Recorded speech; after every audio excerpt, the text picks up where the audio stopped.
হরে Krishna. Bhaktivedanta Gita academy শিক্ষা উন্নয়ন বিভাগ শ্রী শ্রী রাধা গোবিন্দ মন্দির ইস্কন মহারাজ চট্টগ্রাম আপনাদের সকলকে জানাই হরে কৃষ্ণ প্রীতি এবং শুভেচ্ছা। হরে কৃষ্ণ। আজকে আমাদের আলোচ্য বিষয় হচ্ছে যার দেহাত্মবুদ্ধি বেশি তার কষ্টও বেশি। যেমন একটা লোক যখন সে একটা লোকাল বাসে করে যাচ্ছে, ওই বাসটাকে যখন ট্রাক একটু ধাক্কা দিয়েছে তখন ওই ব্যক্তির আর কষ্ট লাগছে না, ও ভাবছে এটা তো আমার গাড়ি নয়। একই ব্যক্তি যখন উনি ওনার নিজস্ব গাড়ি করে যাচ্ছেন, কারে করে, ওই কারকে যখন একটা ট্রাক ধাক্কা দিয়েছে তখন ওনার অনেক কষ্ট লাগছে, কেননা উনি ভাবছেন এই কারটা হচ্ছে আমার। সেরকম এই দেহটাকে যে তার নিজের স্বরূপ বলে মনে করে তার দুঃখ হচ্ছে সবচেয়ে বেশি। আর যে বুঝে যে আমার স্বরূপ হচ্ছে আত্মা, দেহটা হচ্ছে জাস্ট কাভারিং, এটা একটা পোশাকের মতো, তার দুঃখ হচ্ছে কম। একবার প্রভুপাদ লন্ডনে দুটা ঘর দেখিয়ে তার শিষ্যদেরকে বলছেন, এই দুটো ঘর সম্পর্কে তোমাদের কমেন্টস কি? একটা ঘরে দেখা যাচ্ছে আলো জ্বলছে, নিট অ্যান্ড ক্লিন, সব কিছু পরিষ্কার পরিচ্ছন্ন। আর একটা ঘরে দেখা যাচ্ছে অন্ধকার ঘর, অপরিষ্কার, পাতা পড়ে আছে। তখন শিষ্যরা বলছে যে ঘরে আলো জ্বলছে, নিট অ্যান্ড ক্লিন, এর অর্থ হচ্ছে এই ঘরে মানুষ আছে। আর যে ঘরে হচ্ছে আপনার একদম অপরিষ্কার অপরিচ্ছন্ন, পাতা পড়ে আছে, লাইট জ্বলছে না, এর অর্থ হচ্ছে এই ঘরে কোনো মানুষ নেই। তখন প্রভুপাদ জিজ্ঞেস করলেন, এই প্রকৃতিকে দেখে তোমাদের কীরকম মনে হয়, সজীব মনে হয় না মৃত মনে হয়?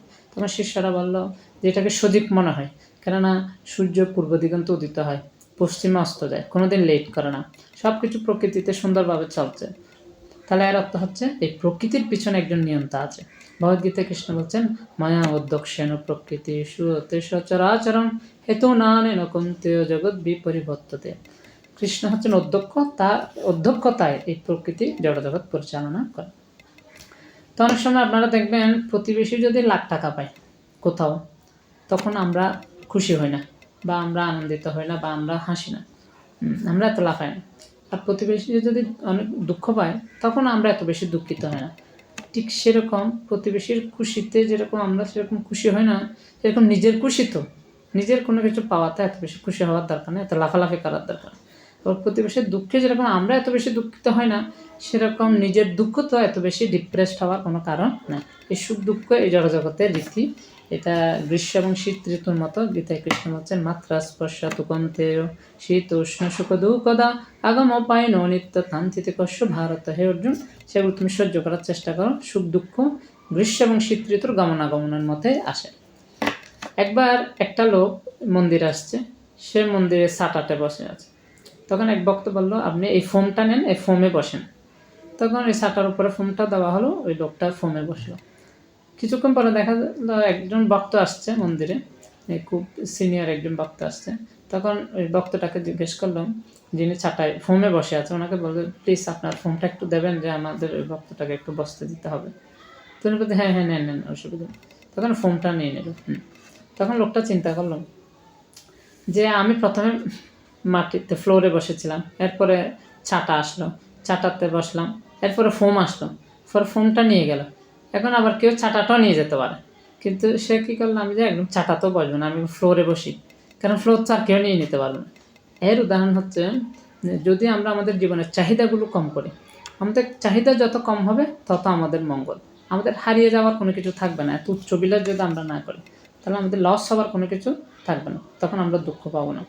আমাদের একটা বেদিগ্রস্ত অবস্থা হচ্ছে আমরা সবাইকে নিয়ন্ত্রণ করতে দেয়, এটা হচ্ছে আমাদের বেদিগ্রস্ত অবস্থা। আর প্রকৃতি ভগবানকে ভালোবেসে দেয়, আর অসুররা হচ্ছে প্রকৃতিকে নির্যাতন করে কেড়ে নেয়। তো আমরা হচ্ছে ভগবানের সন্তান। যেরকম এক পিতার দুই সন্তান ছিল, এক সন্তান সে পিতাকে ভুলে গিয়ে বা পিতার সাথে সম্পর্ক এত ভালো না রেখে সে বন্ধুবান্ধবদের পাল্লায় পড়ে। সে কী করলো, তার পিতাকে বললো যে আমার জায়গাটা আমাকে লিখে দে, আমি আলাদা থাকবো। তখন সে আলাদা চলে গেল। পরে দেখা যায় বন্ধুবান্ধবটা যতদিন পকেট গরম ছিল ততদিন ছিল, পরে বন্ধুবান্ধবটা চলে গেছে, তখন টাকা পয়সা সব শেষ হয়ে গেছে। এই ছেলেটা কী করলো, একটা লোকের কাছে চাকরি নিল, গাদা ছড়ান, গাদাকে গমের বুসি খেতে দিল বা গম খেতে দিল, 3rd ক্লাস গম। তখন ছেলেটা বললো, আমি কী খাবো? বলতে, তুমি ওগুলো খাবে, 3rd ক্লাস গমগুলো। এখন সে চিন্তা করলো, আমি আমার পিতার কাছে চলে যাব, কারণ পিতার কাছে থাকলে আমাকে এরকম 3rd ক্লাস গম খেতে হবে না। আমি পিতার কাছে যাবো পুত্র হিসাবে নয়, চাকর হিসাবে। ওনার কাছে যদি আমি চাকর হিসাবেও থাকি, তাহলে এরকম 3rd ক্লাস গম আমাকে খেতে হবে।